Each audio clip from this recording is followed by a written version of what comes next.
اور دوسری نعمت کیا ہے؟ دوسری نعمت ہے فراغت۔ انسان کے پاس مال و متاع سب کچھ ہے بھئی، انسان کے پاس گاڑیاں ہیں، بنگلے ہیں بھئی، کسی چیز کی کمی نہیں ہے۔ اب اس کو کچھ کرنے کی ضرورت نہیں ہے، یعنی وہ انسان فارغ ہے، تو اب اس کو اپنی اس فراغت سے فائدہ اٹھانا چاہیے، اپنی اس فراغت سے فائدہ اٹھانا چاہیے۔ اپنی اس فراغت سے کیا فائدہ اٹھانا چاہیے؟ اپنی اس فراغت سے اللہ تعالیٰ کو راضی کرے، اللہ تعالیٰ کے سامنے سر بسجود ہو بھئی، عبادتیں اس کی پوری ہونی چاہیے، حقوق اللہ اور حقوق العباد پر پورا عمل ہونا چاہیے۔ آج کل تو نیا ٹرینڈ بن گیا نا، جو بندہ فارغ ہوتا ہے اس کو وہ اپنا سارا ٹائم جو ہے نا موبائل میں خرچ کر دیتا ہے۔ یا تو ہم فارغ نہیں ہوتے، اگر فارغ ہوتے ہیں تو پھر موبائل پر سارا ٹائم لگا دیتے ہیں۔ پہلے زمانے میں تو لوگ اس طرح ہوتے تھے، فارغ ہوتے تھے تو کوئی کام ڈھونڈتے تھے کہ یار یہ کام مل جائے، یہ کام مل جائے۔ اس سے پہلے زمانے کے لوگ ایسے ہوتے تھے کہ وہ اپنے سارے اوقات عبادات میں گزارتے تھے۔ اب آہستہ آہستہ کیا ہو گیا؟ عبادات بھی چلی گئی بھئی، کوئی کام دھندہ بھی نہیں ڈھونڈتے فارغ وقت میں، بلکہ اب فارغ وقت میں موبائل کا استعمال شروع ہو گیا، موبائل کے ساتھ مصروفیت۔ یاد رکھیں کہ یہ اللہ تعالیٰ کی نعمت ہے فراغت، تو اس فراغت سے فائدہ اٹھانا چاہیے، اللہ تعالیٰ کو راضی کرنا چاہیے۔ کتنی نمازیں ہماری قضا ہوتی ہیں، ان قضا نمازوں کی ترتیب بنائی جائے، ان قضا نمازوں کی ترتیب بنائی جائے، قضا نمازیں ادا کی جائیں۔ یہ فارغ وقت میں بہترین کرنے کا کام ہے۔ ساری زندگی قرآن نہیں پڑھا، فارغ وقت موجود ہے، محلے کے امام صاحب کے پاس چلے جائیں کہ حضرت میری بدقسمتی ہے، قرآن نہیں پڑھا، یا تو پڑھنا نہیں آتا، اگر پڑھنا آتا ہے تو صحیح پڑھنا نہیں آتا، لہٰذا مجھے قرآن سکھائیں، اپنا وقت اس پہ لگائیں۔ ہم جب مدرسے میں پڑھا کرتے تھے تو ہمارے ساتھ بہت سے ایسے لوگ بھی پڑھا کرتے تھے جو بڑی عمر کے تھے، سفید ان کی داڑھیاں تھیں۔ تو تعلیم حاصل کرنے کی کوئی عمر نہیں ہوتی ہے، قرآن پڑھنے کی کوئی عمر نہیں ہوتی۔ یاد رکھیں کہ قرآن اللہ کا ایک معجزہ ہے۔ معجزہ کا مطلب کیا ہے؟ معجزے کا مطلب یہ ہے کہ قرآن جو ہے یہ چھوٹا بچہ بھی پڑھ سکتا ہے، بڑا آدمی بھی پڑھ سکتا ہے، بوڑھا آدمی بھی پڑھ سکتا ہے۔ معجزے کا تو یہ مطلب ہے۔ تو اس لیے اپنا جو فارغ وقت ہے، جو آپ کے پاس کوئی کام نہیں ہے اس وقت میں، اس کام کو اللہ کے دین کے لیے خرچ کریں، تاکہ وہ فارغ وقت ہمارے آخرت کے لیے ذخیرہ بنے، ہماری آخرت کے لیے ذخیرہ بنے۔ قیامت کے دن اس کا اجر جو ہے اللہ تعالیٰ ہمیں عطا کرے کہ تم فارغ وقت میں یہ قرآن پڑھتے رہے ہو، یہ اس کا اجر ہے، فارغ وقت میں روزہ رکھتے رہے ہو، یہ اس کا اجر ہے، فارغ وقت میں نوافل ادا کرتے رہے ہو، یہ اس کا اجر ہے۔ سمجھ آ رہی کہ نہیں؟ تو یہ دو نعمتیں اللہ کے نبی نے بتائیں کہ آج ان دو نعمتوں کے وجہ سے انسان دھوکے میں ہے، ایک صحت اور دوسرا فراغت۔ یاد رکھیں کہ اللہ تعالیٰ کو صحت مندی کی عبادتیں بڑی محبوب ہیں۔ سمجھ آ رہی کہ نہیں؟ جو عبادتیں صحت مندی کی حالت میں کی جاتی ہیں، جوانی کی حالت میں کی جاتی ہیں، اللہ تعالیٰ کی پسندیدہ عبادات بھی وہی ہیں۔ سمجھ آ رہی کہ بوڑھا ہو کر مرنے کے قریب جا کر تو پھر سب شروع کر دیتے ہیں، ان کو تو پتہ ہے مرنا ہے، لیکن کچھ بدقسمت ایسے بھی ہم نے دیکھے ہیں کہ مر تو گئے ہیں لیکن نمازیں نہیں پڑھی ہیں۔ اللہ تعالیٰ ان کی بھی مغفرت فرمائے، مسلمان تو تھے، مر تو گئے ہیں لیکن نمازیں نہیں پڑھی ہیں۔ تو ہمیں ان لوگوں سے سبق سیکھنا ہے۔ تو یہ دو نعمتیں حضور نبی کریم صلی اللہ علیہ وسلم نے متنبہ فرمائے کہ ان دو نعمتوں کی طرف سے لاپرواہی ہے۔ اب دوسری بات اس حوالے سے یاد رکھیں کہ دنیا کے اندر جو بے شمار نعمتیں اللہ تعالیٰ نے ہمیں دی ہیں، کیا وہ ایسے ہی دے دی ہیں؟ کیا ان نعمتوں کے بارے میں ہم سے پوچھا نہیں جائے گا؟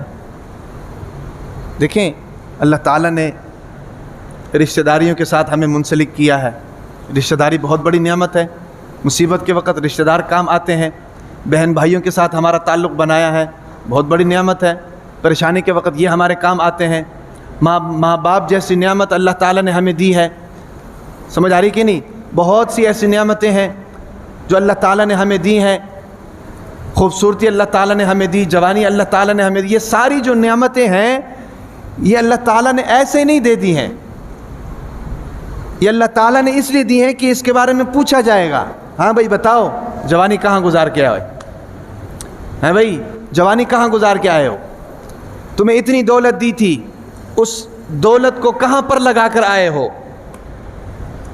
تمہیں اتنا عقل و شعور دیا تھا، تم اس عقل و شعور کو کہاں لگا کر آئے ہو بتاؤ؟ ہاں بھئی تمہیں اتنا علم دیا تھا، اس علم کو کہاں لگا کر آئے ہو بتاؤ؟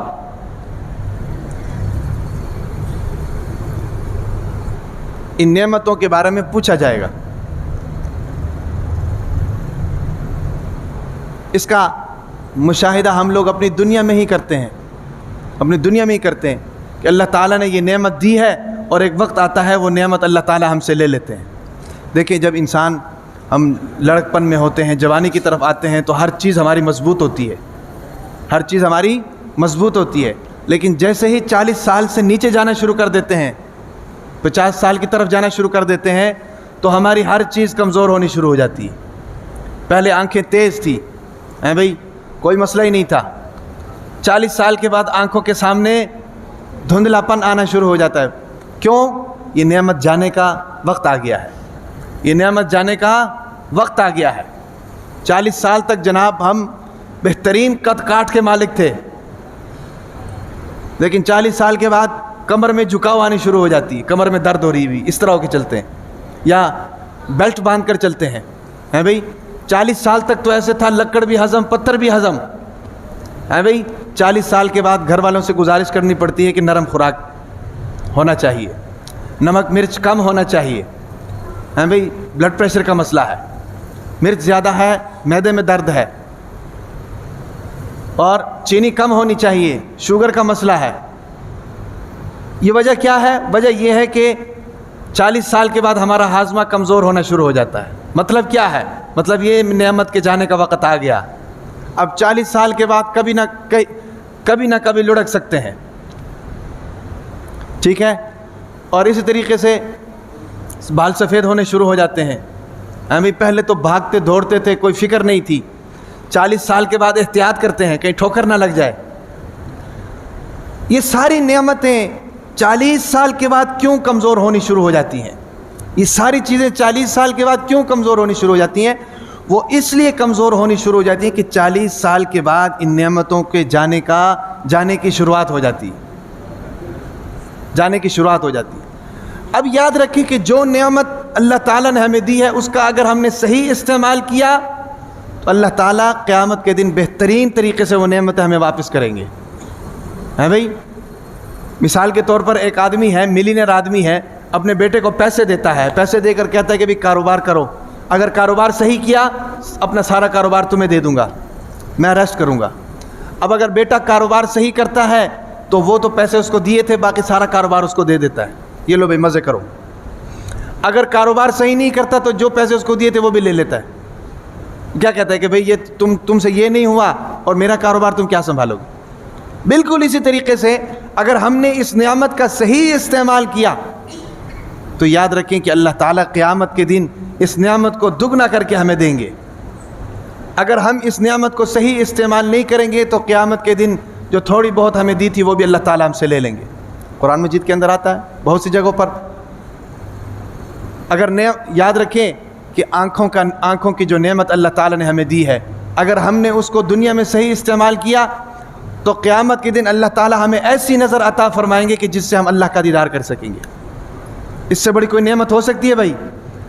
جس خالق نے ہمیں بنایا ہے، ہیں بھائی ساری زندگی جس کو ہم تلاش کرتے رہے ہیں، جس کے لیے ہم عبادت کرتے رہے ہیں، جس کے لیے ہم سجدے کرتے رہے ہیں، اور قیامت کے دن اس کا دیدار ہو جائے.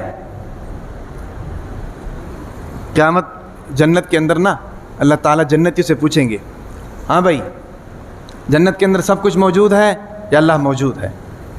ساری چیزیں مل گئی ہیں یا اللہ مل گئی ہیں؟ کسی چیز کی اور ضرورت تو نہیں یا اللہ کوئی ضرورت نہیں؟ کسی چیز کی کوئی کمی تو نہیں یا اللہ کوئی کمی نہیں؟ پھر اللہ تعالیٰ فرمائیں گے ایک نعمت ایسی ہے جو میں نے ابھی تک تمہیں نہیں دی.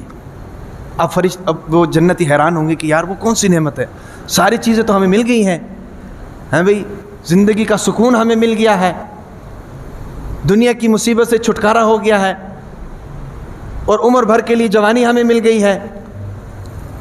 اب کون سی ایسی نعمت ہے جو اللہ تعالیٰ نے ہمیں نہیں دی ہے؟ پوچھیں گے یا اللہ وہ کون سی ایسی نعمت ہے جو آپ نے ابھی تک ہمیں نہیں دی ہے، وہ آپ ہمیں عطا فرما دیجئے۔ تو احادیث کے اندر آتا ہے کہ اللہ تعالیٰ اپنے سامنے سے پردوں کو ایسے ہٹا دیں گے اور فرمائیں گے کہ یہ سب سے بڑی نعمت ہے اللہ کا دیدار۔ تو جو نعمت آنکھ کی اللہ تعالیٰ نے ہمیں دی ہے، اس نعمت کا دنیا کے اندر صحیح استعمال ہوگا تو قیامت کے دن اللہ تعالیٰ ایسی نظر عطا فرمائیں گے۔ سمجھ آ رہی کہ نہیں؟ اور کانوں کی نعمت، اگر ہم اس کا صحیح استعمال کریں گے تو ایسی آواز اور ایسی طاقت ان کانوں کو اللہ تعالیٰ عطا فرمائیں گے کہ جنت کے اندر اللہ تعالیٰ تلاوت فرمائیں گے اور ان کانوں سے ہم سنیں گے، اور ایسی جوانی عطا فرمائیں گے اگر اس جسم کا استعمال صحیح کیا ہوگا کہ قیامت کے دن اللہ تعالیٰ ایسی جوانی عطا فرمائیں گے کہ اس پر کبھی بڑھاپا نہیں آئے گا۔